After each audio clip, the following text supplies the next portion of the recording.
Oke guys, baik lagi di channel YouTube Jago Pajak bersama gue Reza. Kali ini gue akan bahas tentang kontrak konstruksi jangka panjang.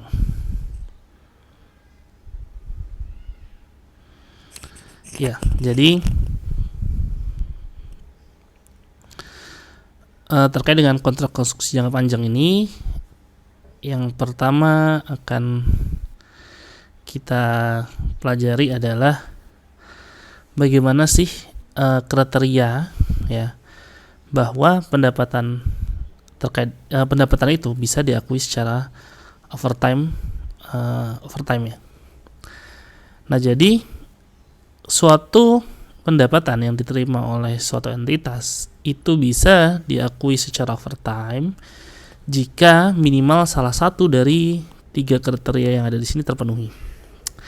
Yang pertama, pelanggan secara simultan menerima dan mengonsumsi manfaat yang disediakan oleh kinerja entitas saat entitas melaksanakan kewajiban pelaksanaannya tersebut.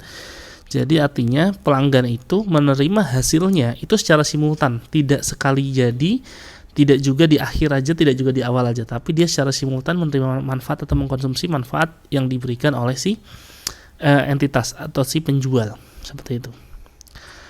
Kemudian kinerja entitas menciptakan dan meningkatkan aset tersebut tadi itu dikendalikan pelanggan ya sebagai aset yang diciptakan atau ditingkatkan. Jadi artinya ketika dia itu tadi menerima aset yang ditingkatkan, contoh misalnya tadi gedung tadinya segini terus jadi segini gitu kan. Nah, dalam prosesnya ini ya itu dia menjadi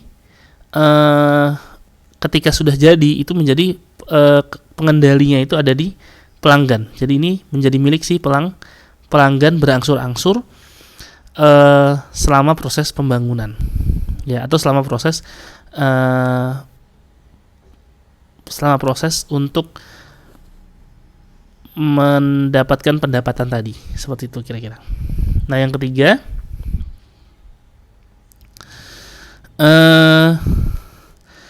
kinerja entitas tidak menciptakan suatu aset dengan penggunaan alternatif terhadap entitas, dan entitas memiliki hak yang dapat dipaksakan untuk pembayaran kinerja yang diselesaikan sampai suatu tanggal tertentu. Nah, ini contohnya kalau di Indonesia itu, atau misalnya contoh yang paling gampang itu adalah gardu listrik. Jadi misalnya ada pembangunan gardu listrik.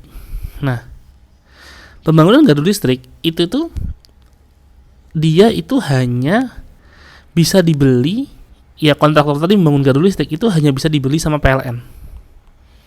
Ya, jadi gardu listrik tadi, taruhlah ini gardu listrik misalnya, itu hanya bisa dibeli sama PLN.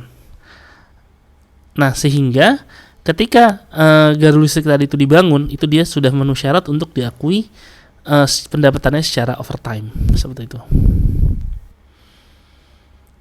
Nah,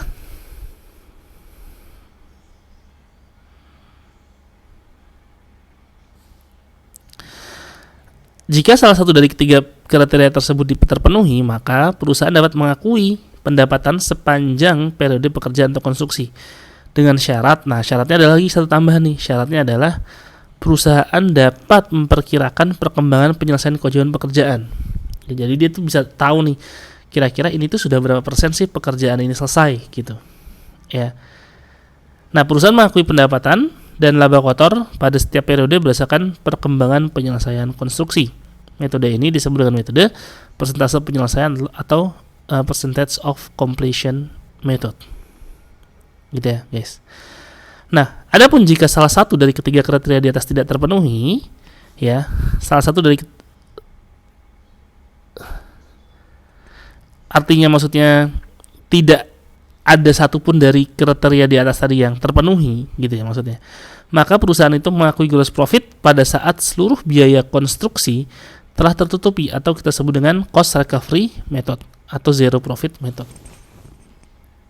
Ya, jadi tadi ya, ini sebenarnya alternatif. Ya, ketika satu terpenuhi, maka sudah bisa masuk ke percentage of completion.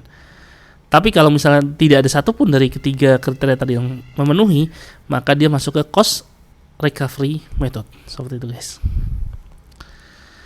Nah, kira-kira itu pengantar singkat dari gue. Nanti gue akan lanjutkan untuk pembahasan tentang percentage of completion method.